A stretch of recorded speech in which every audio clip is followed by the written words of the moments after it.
Bridgen. Mr Deputy Speaker, on the 13th of December last year, I was kindly granted an adjournment debate on the potential harms that emergency use experimental mRNA COVID-19 vaccines cause. It's fair to say that night my life changed. During that speech, in the evidence data I presented to the House, which no one has effectively rebutted, I highlighted to the Minister the scale of harms that the experimental vaccines have caused and continue to cause. In giving that speech to an almost empty chamber on this most important of issues, quite literally life and death, two things happened to me immediately. First, I was cancelled by the mainstream media, despite sending a data sheet in the wake of the debate, scientifically evidencing every point that I made. Not one media organisation wanted to talk about the issue of serious harms or death occurring as a result of the mRNA vaccines. Mr Deputy Speaker, I fully expect that they will show the same level of disinterest in today's debate. It's what we've come to expect from a media more interested in navel-gazing at the pontifications of Britain's foremost football pundit instead of the horror and tragedy of excess deaths taking place before their very eyes. Some 3 months on from that speech, and a scattering of reports are now appearing in the mainstream media, sadly, the number of people affected in the UK and across the world cannot be ignored or hidden indefinitely. I will on that point. Will you accept that there's a bit of a light on the horizon in that this week alone, the Daily Express has had 4 full pages on this subject? I thank my right honourable friend. He's a stalwart supporter for those who've been vaccine harmed, and I do hope that we can see some light at the end of the tunnel, and hopefully this speech today will bring more light into the darkness. In truth, I care little about being cancelled by the media, because in the wake of that speech something far more important has happened. I was contacted by thousands of people offering their support and received many hundreds and hundreds of emails from all over the globe recounting to me their own stories of the harms caused in the wake of their or their loved ones' COVID vaccination. I've been contacted by parents in my own and surrounding constituencies thanking me for questioning why we're giving these experimental vaccinations to healthy children and young people that patently do not need them and gain no protection from them. I was contacted by far too many relatives who had lost loved ones suddenly after having the Moderna, Pfizer or AstraZeneca experimental gene therapy treatments shot into their arms. Many of them asked in their emails why this vitally important issue was not being taken more seriously by many of my honourable and right honourable colleagues. That, Mr Deputy Speaker, is a question for my colleagues to answer. A lot more questioned why, as evidence continues to emerge almost on a daily basis, the Fourth Estate was so remiss in its coverage. That, Mr Deputy Speaker, is a question for the lobby to answer. But every one of those who contacted me asked me to keep up the fight, to continue to raise awareness of vaccine harms and vaccine deaths. Mr Deputy Speaker, that is the question I am here to answer today. Despite the media silence, there is huge, enormous and growing interest in this topic. So today I once again ask the Minister why more is not being done, both in the United Kingdom and globally, to investigate and publicise the clear and well-documented adverse effects of COVID-19 vaccines. Vaccines, Mr Deputy Speaker, that have made Big Pharma billions, but also vaccines that have resulted in completely unprecedented levels of yellow card reports. Mr Deputy Speaker, the government's own data in this respect is damning. It is interesting that only this week the MHRA, the Medicines and Healthcare Product Regulatory Agency, have announced that they will no longer be publicly reporting the yellow card updates from the reported harms of these experimental treatments. Can the Minister explain the reasoning behind this decision, especially given that the number of yellow card reports of adverse events are far higher for the experimental COVID-19 vaccine than the total yellow card reports of all conventional vaccines administered for the last 50 years? Mr Deputy Speaker, if you'll grant me a little leeway, let me start by looking at data from the US state of Florida and the reported level of vaccine harms there. Prior to the COVID pandemic, there were never more than 2,500 incidents per year of harms reported to the State Surgeon General as a direct result of vaccination. In 2021, that number shot up to over 41,000 cases, a surge of more than 1,600%. Of course, some will understandably point out that the increase in cases was inevitable as more vaccines were being administered. The answer to that, Mr. Deputy Speaker, in the state of Florida, there was a 400% increase in vaccine administration in 2021, not 1,600%. Mr. Deputy Speaker, in the state of Florida and in the rest of the world, 1,600 doesn't go into 400. It never has, and it never will. The real-world data from Florida shows the mRNA vaccines are resulting in vaccine harms disproportionate to the number of vaccines being administered when compared to all previous vaccinations. And this backs up the clear warning signal from our own yellow card system in the UK. Data held on the US Government National Library of Medicine was used for research by Dr. Joseph Fryman, which details the frequency of serious adverse events following vaccination with both Pfizer and Moderna mRNA vaccines. For clarity, Mr. Deputy Speaker, a serious adverse event is defined as anything that results in death, is life-threatening at the time of the event, results in inpatient hospitalisation or prolongation of existing hospitalisation, persistent or significant disability or incapacity, a congenital anomaly or birth defect, or something considered as medically important based on medical judgment. Using that definition, the study confirms that there are 10.1 serious adverse events for every 10,000 Pfizer vaccinations administered. Mr. Deputy Speaker, that means that 1 in every 990 people vaccinated with the Pfizer booster will have a serious adverse event. The risk with the Moderna vaccine is even greater. There are 15.1 serious adverse events for every 10,000 Moderna jabs. That means 1 in 662 people vaccinated with the Moderna booster will have a serious adverse event. Combining the data for Pfizer and Moderna mRNA vaccines, or boosters, we can see that there are an average of 1,250 serious adverse events for every 1 million vaccine boosters administered. In other words, an average of 1 in 800 chance of a serious adverse event every time someone is boosted. So let's move on now to the UK government data.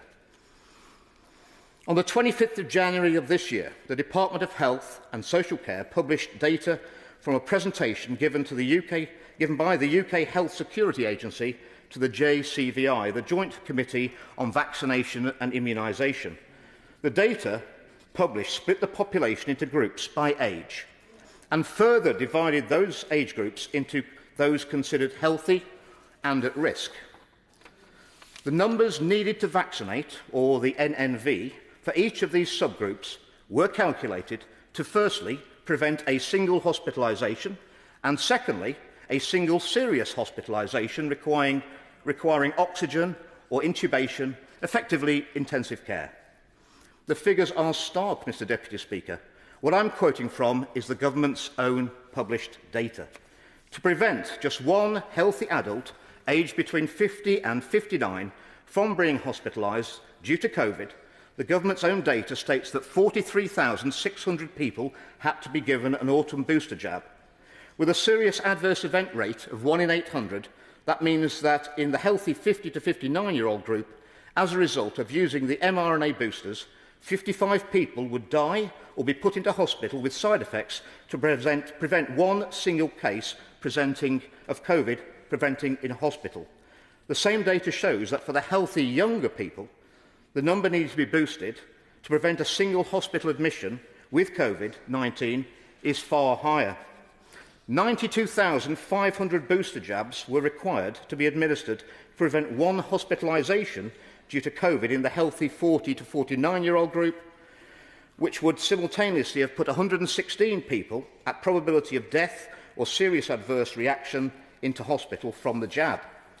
The healthy 30 to 39-year-old age group required 210,400 booster jabs to prevent a single COVID hospitalisation. So 263 of this group will have been into hospital or sadly died as a result of the booster side effects just to keep one COVID case out of hospital. But the data gets worse because hospitalisation doesn't necessarily mean a serious medical intervention such as intubation or oxygen. To prevent severe hospitalisation from COVID-19, the numbers needed to be boosted become astronomical. I would suggest that this is the real benchmark for comparison with the risks of death or serious adverse events from the boosters themselves. So the government's own data shows that in healthy adults aged 50 to 59, it was necessary to give 256,400 booster jabs to prevent just one severe hospitalisation, putting 321 people into hospital with a serious side effect from the booster, which includes, obviously, risk of death. For 40 to 49-year-olds, that number increases to 932,500 who need to be boosted to keep one COVID patient out of ITU, putting potentially 1,165 people into hospital with serious harms, death or disability. And for the healthy 30 to 39-year-olds, no one knows the answer to the number needed to be boosted to prevent a serious hospitalisation, because the government's own data says that there's never been such a case of this age group being put into intensive care due to the current variant of COVID-19. But many, indeed on average 1 in 800 of them, of this group that's been boosted, will have died or been disabled or seriously harmed by the booster itself. Let me focus now on the most vulnerable group for which the government data is available, the over 70s with comorbidities, the most vulnerable group in our society. According to the government's own data, it would be necessary to administer 800 vaccine boosters to prevent just one hospitalisation for a patient over the age of 70 in this highest risk group. Mr Deputy Speaker, that means that all the most vulnerable group in our society are doing, by being boosted, is swapping one risk from COVID of hospitalisation for exactly the same risk from the booster itself. But of course, in the process, Big Pharma is making huge profits. Mr Deputy Speaker, we've looked at the health implications of the vaccine programme. Now I want to look at some of the costs implications of the booster programme in the UK. Total funding of COVID-19 vaccination programme in the UK up to the end of March this year is budgeted at £8.3 billion. In February 2022, the GP online website, championing general practice professionals, published that GPs and community pharmacies were being paid £24 per dose for administering vaccines. That figure increased to £34 per dose at dedicated vaccine centres. These costs, of course, do not include the cost of the experimental vaccines themselves. For ease of calculation, I will count those at £20 per dose across the board. I will be generous and use the lower of the two figures for administering the vaccine, giving a total cost of £44 per dose. But even then, we see from the government's own data, using boosters, it cost over £1.9 million to prevent just one hospitalisation among healthy 50 to 59-year-olds, and over £11 million to prevent one serious hospitalisation due to COVID-19 in this age group. The cost to the taxpayer of preventing a hospitalisation of one healthy 40 to 49-year-old is over £4 million using boosters, and for healthy 30 to 39-year-olds, the cost of preventing just one hospitalisation is over £9 million, Mr Deputy Speaker. Of course, to prevent serious hospitalisation in all these groups, the cost is far, far higher. It is, of course, worth noting that in setting up the vaccine programme, the government indemnified vaccine manufacturers, which gave them total cover against all future claims of the adverse effects of their products.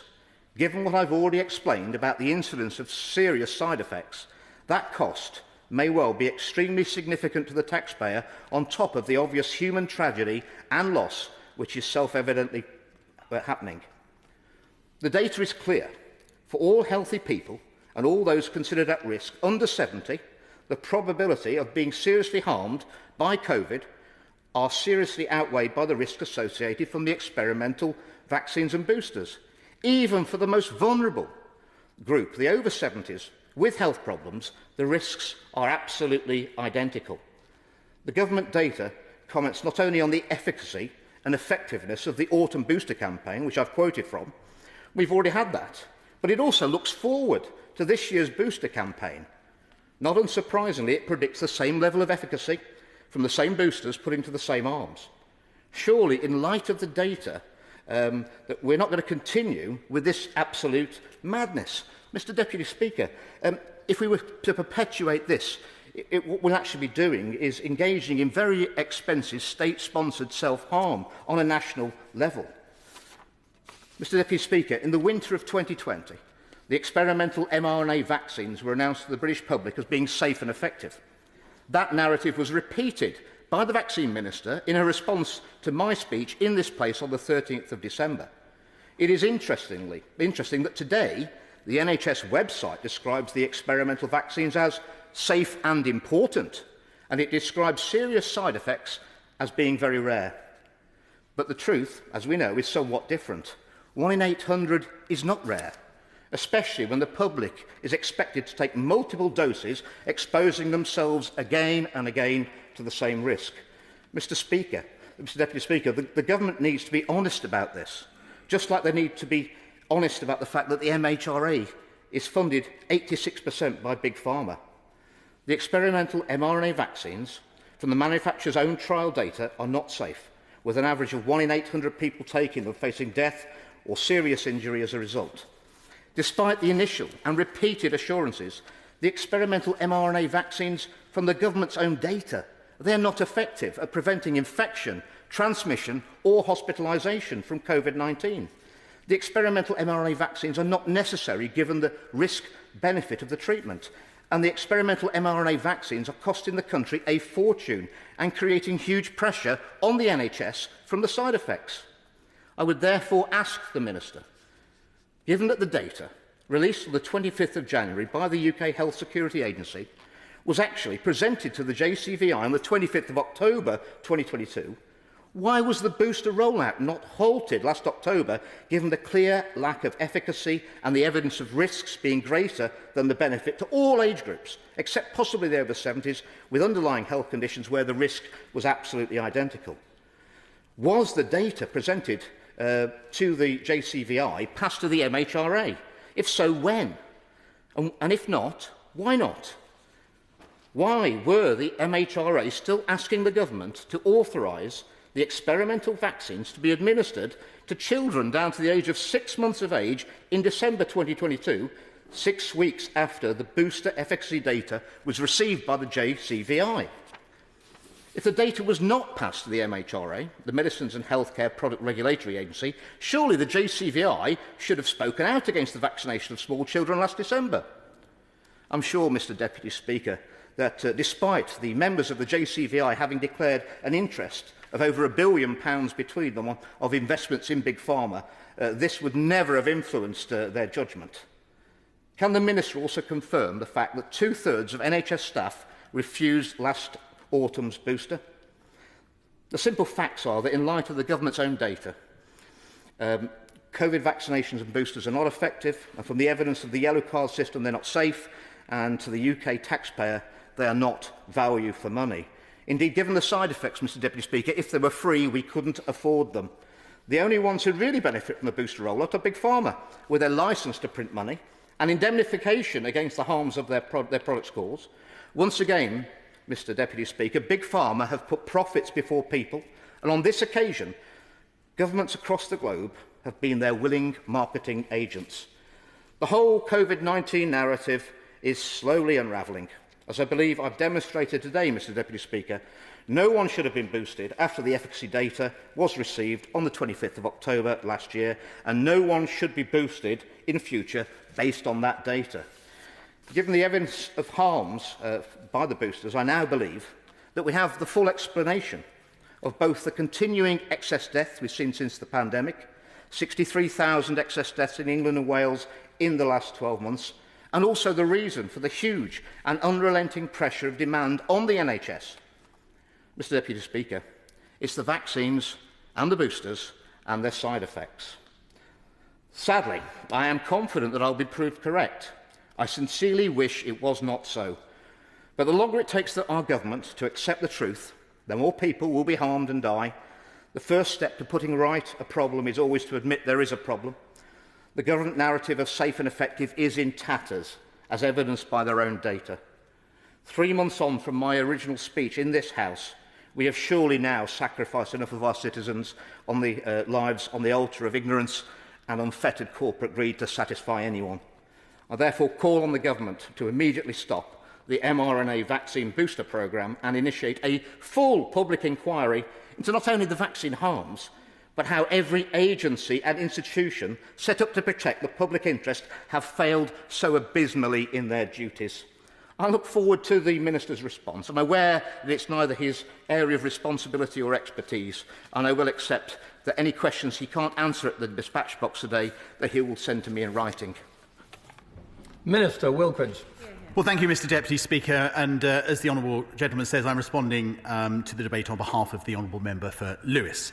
Vaccines have underpinned the government's strategy for living with COVID-19. They have saved tens of thousands of lives, reduced the pressure on our NHS and were instrumental in allowing our economy and society to reopen.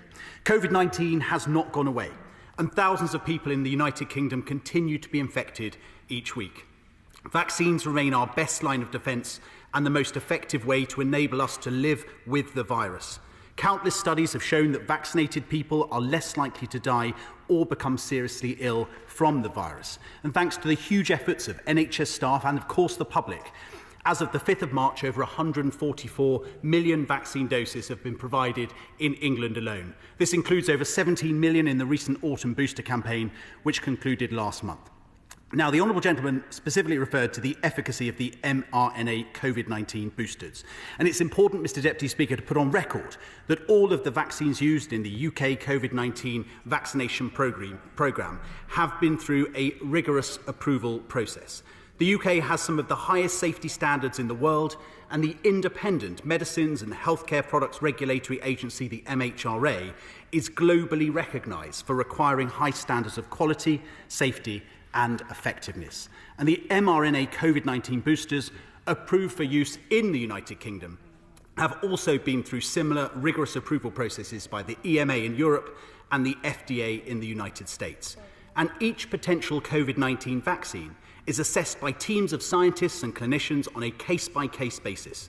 There are extensive checks and balances required by law at every stage of vaccine development, and it is only once each potential vaccine has met robust standards of quality, safety and efficacy set by the MHRA that it will be approved for use.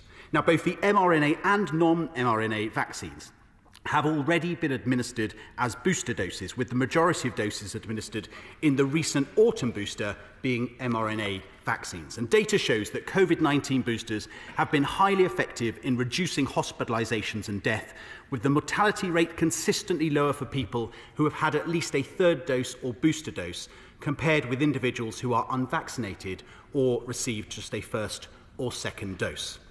Earlier this month, Mr Deputy Speaker, the Office for National Statistics published their latest COVID-19 effectiveness estimates. They showed between March 21 and March 22, a third booster dose was approximately 93% effective in reducing the risk of mortality from COVID-19, compared to 58% for a first dose and 88% for a second dose, and 77% effective in reducing the risk of hospitalisation, compared to 52% for a first dose and 55% for the second dose.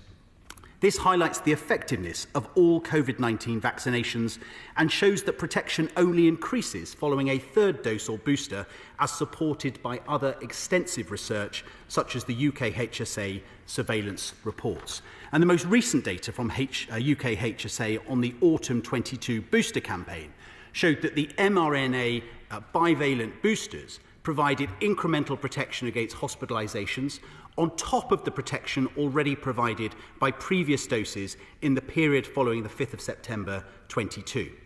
It also showed that the effectiveness against hospitalisation remained high at 10 or more weeks after vaccination, which was vital in supporting the NHS over a particularly challenging winter period. Now, the Honourable Gentleman also raised the ongoing vaccine surveillance, and the surveillance of vaccines does not stop at the point of approval. The MHRA and the UK Health Security Agency continuously monitor a wide range of data regarding the safety and effectiveness of the vaccines, including reports, as the Honourable Gentleman pointed out, of adverse reactions from the UK and internationally. And as part of this surveillance, the MHRA's monitoring role includes reviewing all suspected adverse drug reaction reports, known as yellow card reports, relating to COVID-19 vaccines. And through that MHRA yellow card scheme, members of the public and healthcare professionals are able to report any suspected side effects. And the nature of yellow card reporting means that reported events are not always proven side effects. Some events may have happened anyway, regardless of vaccination. Now, this comprehensive surveillance strategy alerts us to any unforeseen adverse reactions to the vaccines and enables us to act swiftly when required. Now, Mr Deputy Speaker, the Government is also committed to further research into COVID vaccines, and since the start of the pandemic, the National Institute for Health Research, the NIHR, has allocated more than £110 million in funding for COVID-19 vaccine research, and that has included consideration of vaccine safety, including robust monitoring of adverse reactions to COVID-19 vaccines. So in summary, Mr Deputy Speaker, we know that the COVID vaccination programme has saved tens of thousands of lives and has prevented many more from being hospitalised. The Government has recently announced that a targeted seasonal vaccination offer will come in England on the 17th of April, which will top up the protection of those at the highest risk. Vaccination of residents in older adult care homes will start ahead of this from Monday the 3rd of April. And the primary aim, Mr Deputy Speaker, of the spring programme continues to be the prevention of severe disease, hospitalisations and, of course, death. And older persons, residents in care homes for older adults and those who are immunosuppressed continue to be at highest risk of severe COVID-19 and therefore prioritised for vaccination. Mr Deputy Speaker, the COVID vaccine programme is something of which this country can be very proud, and I would like to reiterate my thanks to the scientists, clinical staff, volunteers and others who helped make this happen. Questions of this House do now adjourn. As many of that opinion say aye. Contrary, no. The ayes have it.